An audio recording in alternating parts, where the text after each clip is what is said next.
We say A chord consists of 440 hertz. So when you double the 440 hertz, you get 880 hertz. That constitutes an octave.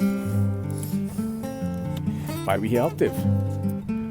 Why does the A note repeat itself after the 440 hertz becomes when it doubles? Communication. Perception. So you have the conscious mind, you have the subconscious, and you have the pre-conscious or universal unconsciousness.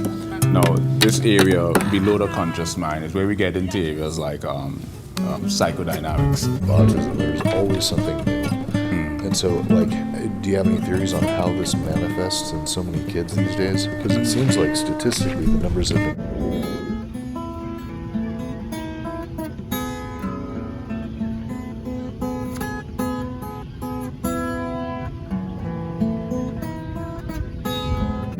Is augmented, modified, or augmented. Emotional fluctuation.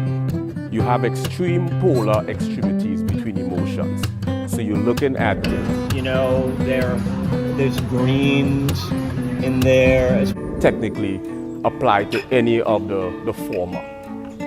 Bipolar 1 is emotional fluctuation. You have extreme polar extreme sort of philosophy. There's green.